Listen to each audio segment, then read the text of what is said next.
You're listening to the Voice of Russia in London. I'm Alice Lagnado. Welcome to a look back at some of the highlights of our art stories from 2013. The Mariinsky Theatre in St Petersburg opened a new stage in spring. Critics were divided on the new theatre, as I found out when I went along to the opening. The distinctive pistachio green Mariinsky Theatre has stood in a quiet corner of St Petersburg since 1860. Though it can trace its history back to 1783, when a theatre was first built on this spot. The Mariinsky is part of the identity of St Petersburg, which is portrayed in Russian literature as a mystical city. And if you walk around the Mariinsky on a winter night, it's not hard to imagine how the ghost of Akaky Akakievich in Gogol's short story The Overcoat haunted the surrounding streets. You'll notice how the theatre, unlike opera houses in London, is hidden away from the city centre. Even in the day, you'll feel far away from the crowds milling on Nevsky Prospect. It's also at the Mariinsky Theatre that some of Russia's most important operas were premiered, such as Mussorgsky's Boris Godunov or Tchaikovsky's Queen of Spades. This is the place where Tchaikovsky wrote the lush and joyous score for The Sleeping Beauty, and where the phenomenally influential choreographer Marius Petipa created its steps. So by all accounts, this is a special place. Now the Mariinsky and its fading beauty are going to be brought right into the modern age. A new theatre opens in May, a strikingly contemporary building made of light beige limestone and glass and seating 2,000 people. It'll be located next to the old theatre and near a new concert hall which opened in 2006, so the Mariinsky will now be made up of 3 venues. Canadian architect Jack Diamond believes his new design fits in with the varied architectural style of St Petersburg. First of all, there are very few but very significant, exceptional structures in St Petersburg. St Isaac's, the Cathedral of the Spilled Blood, Kazan, Nikolai, and so on. These are beautiful buildings, very exceptional, and what makes them stand out even more is that the general aggregate of the classical architecture that surrounds them provides a framework, that they are continuous streetscape between 4 and 6 stories high, very human-scaled, and its consistency right across the city. I don't know of another city in the world that has that size and consistency of scale. So keeping that street continuity is what is part of the historic background. What that means is that the new Mariinsky Theatre is 6 stories high, though it actually has 7 floors in total, and instead of classical porticos, glass bay windows identify the main entrance. These large windows don't just let in light, they're designed to help break down barriers, says Jack Diamond. By providing transparency into the building, we remove the kind of elitism and mystique about opera and ballet and so forth. We make it highly accessible. But the new theatre has come under criticism from architects, public figures and architectural campaigners in St Petersburg. Grigory Revzin is a prominent architectural expert and was one of the judges of the competition for the new design. He describes the theatre as something between a department store and McDonald's. I spoke about McDonald's in relation to the facade. Moscow has a very big and famous McDonald's building on Tverskaya Street, which is unusual in the rest of the world. But wherever it is in the world, McDonald's looks like McDonald's. The cost of the new theatre and the time it took to approve a design are also part of why the project has attracted criticism. The bill, which is being footed by the state, has come to 22 billion rubles, or about £460 million. The first architect commissioned to design the new theatre was American Eric Moss in 2002. But his design was rejected. It didn't conform to what the theatre had asked for, and the Mariinsky didn't like the new design. Next, a competition was held, which was won by French architect Dominique Perrault in 2003. But Perrault ran up against problems due to the city's damp climate and because his design was found to breach Russian building codes. Finally, another competition was held, won by Jack Diamond's firm, Diamond Schmidt. Grigory Revsin, the architecture critic, says he simply doesn't find the winning design exciting. The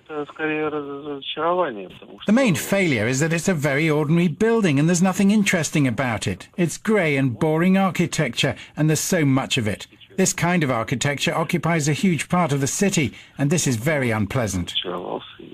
Revsin says that the design was chosen in a hurry by the Mariinsky's artistic and general director, Valery Gergiev. Jack Diamond has an interesting take on his design choices that goes some way to answering Revsin's charge that the new theatre is too ordinary. Too often, every architect wants to be highly individualistic. Well, this building is not doing that. It's saying I'm part of the city and I want to contribute to its aggregate. Gergiev himself praises the new design. He's asked critics to hold their fire until the theatre's opened and they can see the completed building and experience a performance inside the auditorium. Critics in St Petersburg are reasonably conservative in their taste, so few modern designs would go down well in any case.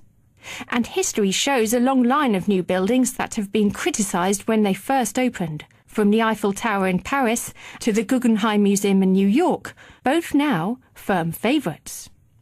Meanwhile, one striking feature of the new theatre is how accessible it will be to disabled and elderly people compared with other buildings in the city which have few ramps or other facilities. At the entrance to the theatre are escalators leading both to and from the cloakroom downstairs. Russian winters mean that audiences arrive with heavy coats and boots, so a cloakroom is not just a convenience, it's essential if you want to enjoy an evening at the theatre without being encumbered. There's also a ramp that brings visitors from the ground to the main level, as well as lifts that are accessible to everyone. Jack Diamond again. You can always accommodate the handicapped in some kind of back-of-house manner. You know, they can get into the freight elevator or a ramp somewhere else. What's important is to give equivalence. If you want to give dignity, it's much more than providing accessibility.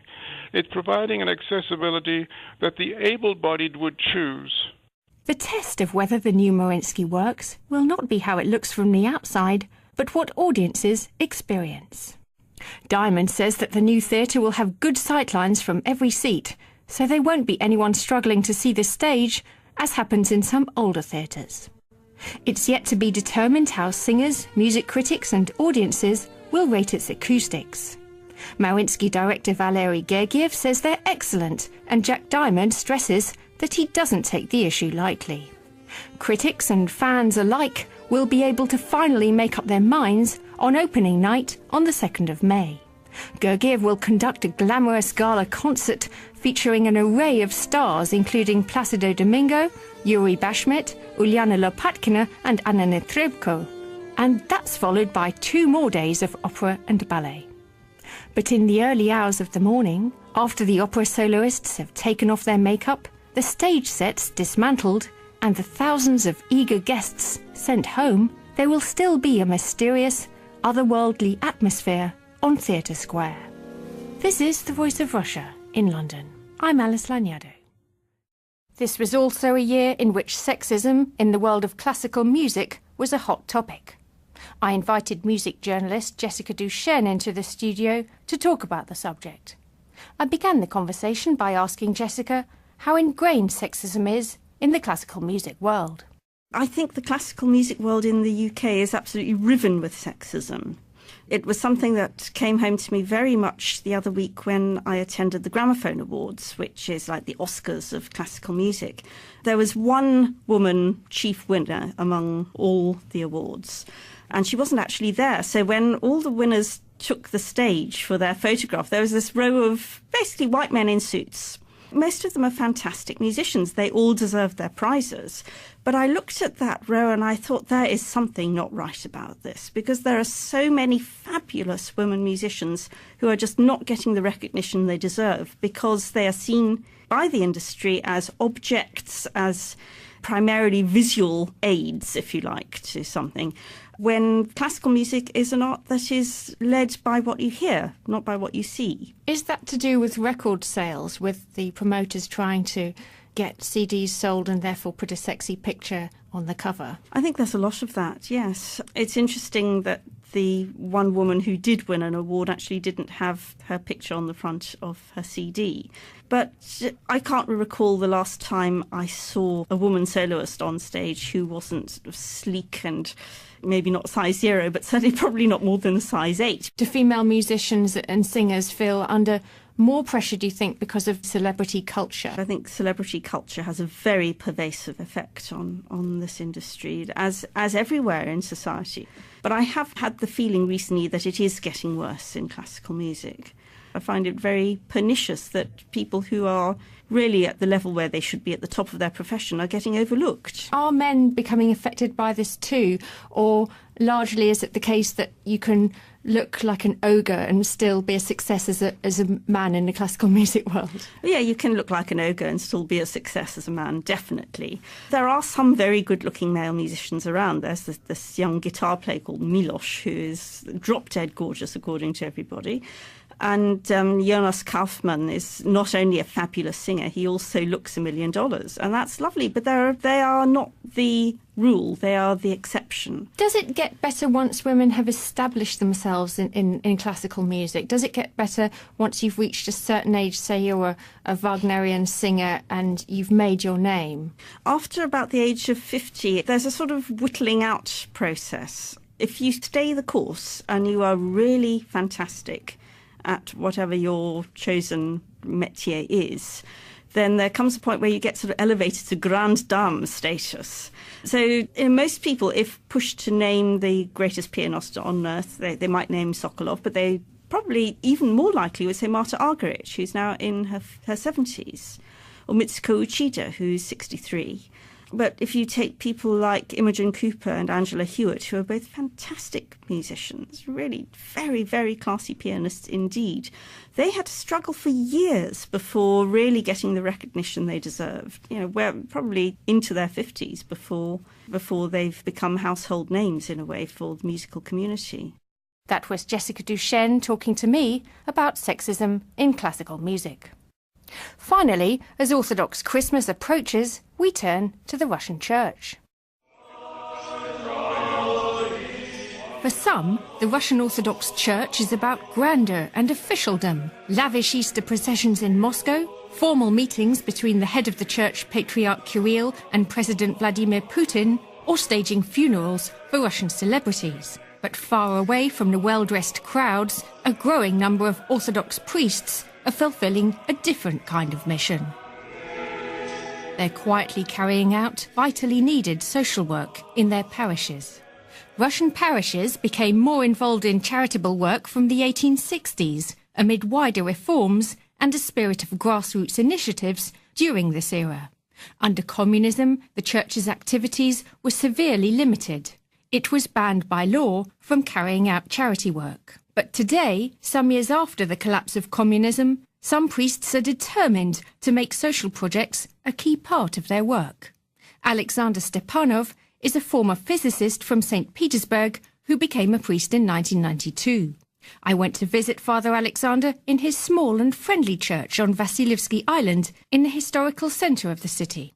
We're talking about the Soviet period here, because in the period before the revolution, for about 50 years before, church charities were developing quite actively. So if it weren't for the revolution, this work would have grown very much. During the Soviet period, the church was strictly not allowed to be involved in charities, and it was under this pressure for 70-odd years. This meant that whole generations of priests were brought up under the system thinking that their only duty was to run church services and nothing else. No teaching, no preaching, no missionary work. It was all forbidden. After the fall of communism, priests who wanted to start social projects had to start from scratch. Even today, there's not enough church literature for young priests that emphasises the importance of charitable work, and the infrastructure doesn't always exist. Alexander Stepanov again. Individual priests might do this in their everyday lives. They might give some money to a beggar on the street. The Bible does call for such charitable acts, but the Bible doesn't call for the organisation of a fund or a society that will have that kind of function. For a long time, people didn't consider that charity could be a part of the system of the Orthodox Church. I'm talking about systemic charity here. And Father Alexander points out that the attitude of priests and parishioners towards charity work can't be expected to change fast. Our society is egotistical, atomized and fragmented. Everyone's for himself, and money is the main thing in life. Of course, this doesn't only happen in Russia, but in Russia this has taken on a kind of extreme form. Most people who come to church today think that they should be given something. They're the unhappy ones. Help us, please. It's not always easy to explain to people that if they help others, they'll feel much more content and happy. Alexander Stepanov has made social work a pillar of his life. When he first joined the church, he spent 10 years working in an adult prison. Now he works in a prison for children, as well as running a project for teenagers on probation. We have no system of alternative penalties. You either go to prison or you don't. And if you don't, you continue with the same lifestyle. There are some formalities, like checking in with the police every month or something. There are also normally official court rulings that require the person to get a job or start studying. We work with teenagers aged between 14 and 18, so in the cases we work with, the ruling requires them to study. But in reality, the system doesn't provide for any such opportunities. In our local area, on Vasilyevsky Island, we have about 600 teenagers like that. For these 600, there are only about 2 or 3 inspectors, so it's impossible for them to keep track of whether all 600 are studying or staying or whatever. And even if the inspectors know that particular teenagers are missing school or so on, they've no way of dealing with it. The church set up a live-in rehabilitation centre for the teenagers. It's the only place of its kind in Russia and offers young offenders a supportive environment where they're less likely to reoffend. The government and the courts have recognised the success of the project and are now funding places for 15 boys to live at the centre for a year. The church building also houses a refuge for 50 neglected children from as young as 2 years old. In communist times, the building was a laboratory where instruments containing mercury were tested. At the time, mercury was not seen as dangerous, and some people even considered it a health drink. It inevitably spilled into the building, settling in cracks in the floorboards. So when Alexander Stepanov and his colleagues took over the building in 1995, they had to spend 3 years making it safe to live in, putting in new floors and replastering the walls. But they came across another obstacle in 2007, when the local authorities decided they wanted to close down the children's home. They thought it wrong that the church should have an influence over the children, although few of the children attended church services or took an interest in religion. Then a new boss came into power and everything changed. Father Alexander was encouraged to keep his children's home going. The church also works with what's called a sisterhood. This is a group of volunteers, mainly women, who work, for example, as unpaid assistants in a hospital for homeless or abandoned people. This is the return of an old tradition. These informal voluntary groups also existed before the 1917 revolution. But Alexander Stepanov is a pretty modern priest. He's got his own radio station called Peter's City. It's on air for 19 hours a day, with live broadcasts of church services as well as cultural, historical and children's programmes. The sound wasn't very good at first, but at least we started the thing up. And from the very beginning, we were working on it to become a serious, big radio station. Initially, we broadcast for 9 hours a day, 3 hours in the morning, 6 in the evening. You need a huge amount of material, and we did very little live broadcasting. Even today, only 25% of our broadcasting is done live. One of my programs is dedicated to the life of the church in the past, in the present and in the future. For example, we invite priests to discuss present problems, but then invite older priests to discuss the life of the church during the Soviet period. Another priest with a commitment to social work is Father Alexander Diaghilev in the town of Krasnoye Selo, southwest of St Petersburg. Alexander Diaghilev ordained as a priest in 1999. He's also a former scientist. He qualified as a geophysicist at St Petersburg's prestigious University of Mineral Resources. We need to study the experience of other confessions, including Protestants, Anglicans, Roman Catholics, because during the Soviet period, it was forbidden for the Russian Orthodox Church to do something more than only the divine services. During the Soviet period, our priests were not taught in the theological seminaries that they should do something more than to organize divine services and to celebrate Eucharist, and no more. Alexander Diaghilev says that this is why the Russian Church did not create its own tradition of social work in the 20th century. At the moment, he's in the process of building a new church hall where homeless people will be able to eat a hot meal and take a shower. The priest also set up a scheme 3 years ago to help couples and families resolve their differences and avoid divorce. Families and couples go on a retreat outside the city where they sit down for intensive sessions with a couple who've survived difficulties themselves, together with a priest. The scheme is open to all Russians, including those who are not religious. And the emphasis is on learning to listen properly, on understanding rather than judging, and on forgiveness. Unlike the Western concept of marriage counselling, the technique does not require couples to discuss their problems in front of others. Alexander Diaghilev. So we don't touch the family internal life. Usually a family, especially prepared family, tells the participants how this one exact subject touched their own, what they did or trying to do to decide it, and then a priest explained the situation from the point of view of Bible, of the church teaching, and then we suggest each family to discuss, only husband and wife, with one another, how does it touch them. And then we come together and the next subject, and so on. And it's very important that we celebrate Eucharist right there where we organize this retreat, which is probably also quite unusual for the Orthodox tradition, because traditionally we have divine liturgy only in the church buildings. But persuading parishioners that they should take part in charity work and not only see the church as a way to help themselves is an ongoing concern. I asked Father Alexander whether he'd had much success in persuading his parishioners of the value of charitable work. Seems to me yes, because despite it was quite difficult for me, because my parish was one of the small numbers which were not closed in the Soviet Union period. From one point of view, it's nice because my church was not destroyed. But from another point of view, my parish is one of those where there were traditions which were created during decades of the Soviet Union period that just to pray and it will be enough. Now I'm trying to change it. To change, it's much more difficult than to create from nothing. But even despite that, I can see that many people now are trying to be more involved in the family work or other kinds of social works. It's very nice. This type of charity work can be traced back in history. Ksenia Denin is chairwoman of the UK's Keston Institute, which is dedicated to the study of religion in Russia. She points to the case of the Grand Duchess Elizabeth, who opened a home for the poor and orphaned in Moscow, as well as a hospital and a soup kitchen.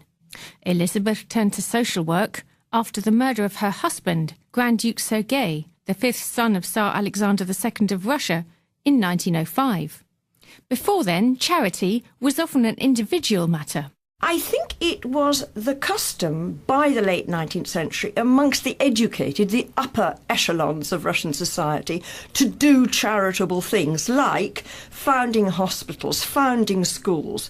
I know the daughter of the poet Tyutchev, for example. There was a school just the other side of the road from their country house, and obviously Tolstoy's family. It was the nobility's sense of social duty to fund these charitable institutions. So I would say that was a late 19th century phenomenon. Today, every diocese has a department for social work. Ksenia Denin has seen how this work has flowered since the early 1990s. She told me about some of the projects that she's recently visited. A wonderful example was outside Kostroma. A priest there, Father Andrei Voronin, had set up a home for very, very damaged boys who had come from families where maybe one parent had murdered the other. I mean, really disturbed backgrounds. He was converted by Father Dmitry Dudko, a remarkable priest. He's a professional mountaineer and One of the things he does is to introduce these disturbed boys to extreme situations and to teach them to support one another, to relate to one another. That's just one little example. Ksenia has seen similar projects in a number of different Russian parishes. I certainly find that it's the most encouraging aspect of Russian Orthodox Church life today, particularly where clergy and laity are working together. I'm thinking again of a school teacher in Vologda who runs a children's library. She started up all sorts of youth clubs, balls for the youth. They make their clothes and learn the dances. So I think there are some very exciting developments. There are, of course, priests who believe that this new emphasis on social work is misplaced and who actively oppose the work of men like Alexander Stepanov and Alexander Diaghilev. But there are also many who support them. In fact, the Russian Church's official headquarters in Moscow funds a number of social projects. Most recently, it opened 15 women's refuges throughout Russia for those who have endured domestic violence, are impoverished or otherwise in need. Another project helps people with motor neurone disease. People with this degenerative illness often find it difficult to breathe, so the church raises funds to buy them expensive aids to make this easier, or pays for doctors and psychologists to work with patients. Vasily Rulinsky of the church's Department for Charitable Projects says that this kind of work is on the increase across Russian parishes. And Russian churchgoers are giving money to help others abroad. This summer, the church sent over £800,000 worth of contributions to an Orthodox church in Damascus to buy urgently needed food and clothing for Syrian refugees. Meanwhile, one group of Russian Orthodox Christians set up their own charity in 2009. It's called Predania, which loosely translated means passing it along or sharing the tradition. The charity hosts a website where it asks for money for a variety of causes, for instance, for hospital treatment for very sick children. The site shows exactly how much money is needed, gives details of each case, and staff carefully check the veracity of each claim. In early September, the fund collected nearly £40,000 in a week for flood victims in Russia's Far East. The money came from ordinary Russians donating around £20 each. The growing number of social projects linked to the church comes as Russians show an increasing interest in Christianity. While only a minority of Russians attend church regularly, most describe themselves as Orthodox believers. It's all part of the rehabilitation of the church in Russia after years of exclusion. In late 2011, President Putin invited the Patriarch into offices in the Kremlin, a sure sign that the Orthodox Church has been welcomed back into the heart of Russian society.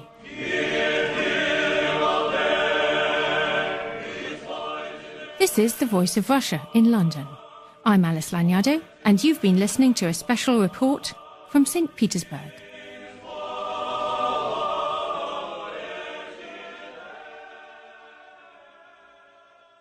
And that ends our roundup of arts and feature stories from 2013 from the Voice of Russia in London. I'm Alice Lagnado. Stay with us.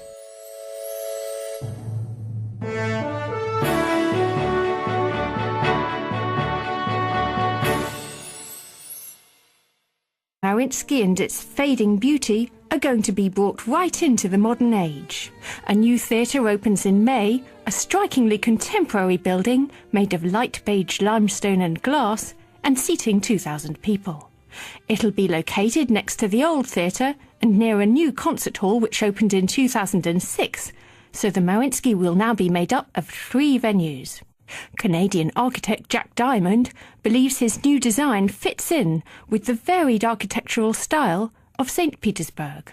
First of all, there are very few but very significant, exceptional structures in St Petersburg. St Isaac's, the Cathedral of the Spilled Blood, Kazan, Nikolai, and so on. These are beautiful buildings, very exceptional. And what makes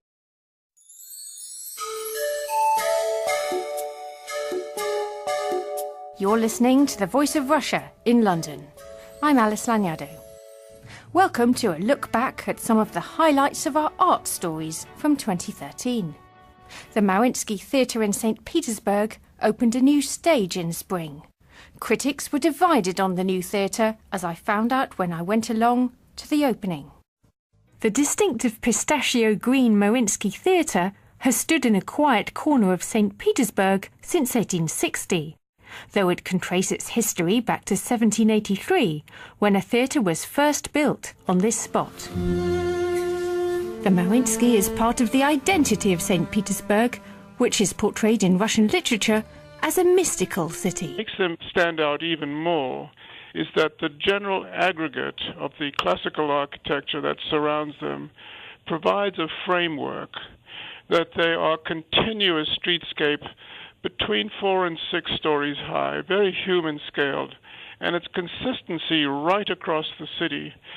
I don't know of another city in the world that has that size and consistency of scale.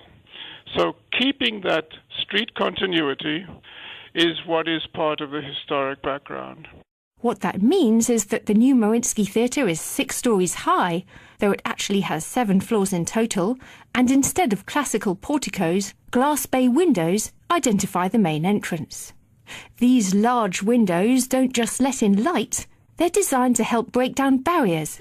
And if you walk around the Mariinsky on a winter night, it's not hard to imagine how the ghost of Akaky Akakievich in Gogol's short story The Overcoat haunted the surrounding streets.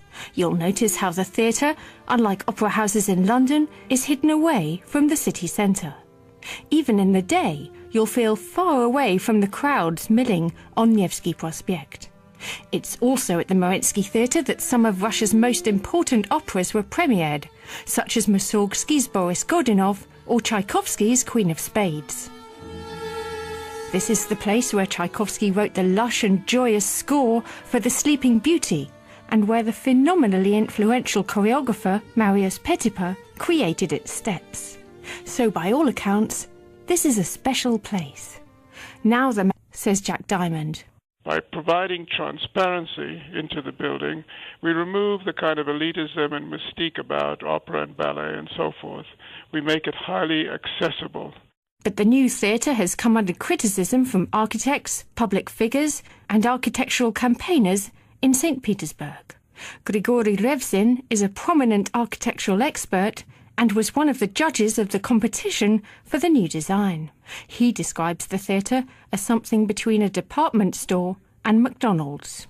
I spoke about McDonald's in relation to the facade. Moscow has a very big and famous McDonald's building on Tverskaya Street, which is unusual in the rest of the world. But wherever it is in the world, McDonald's looks like McDonald's.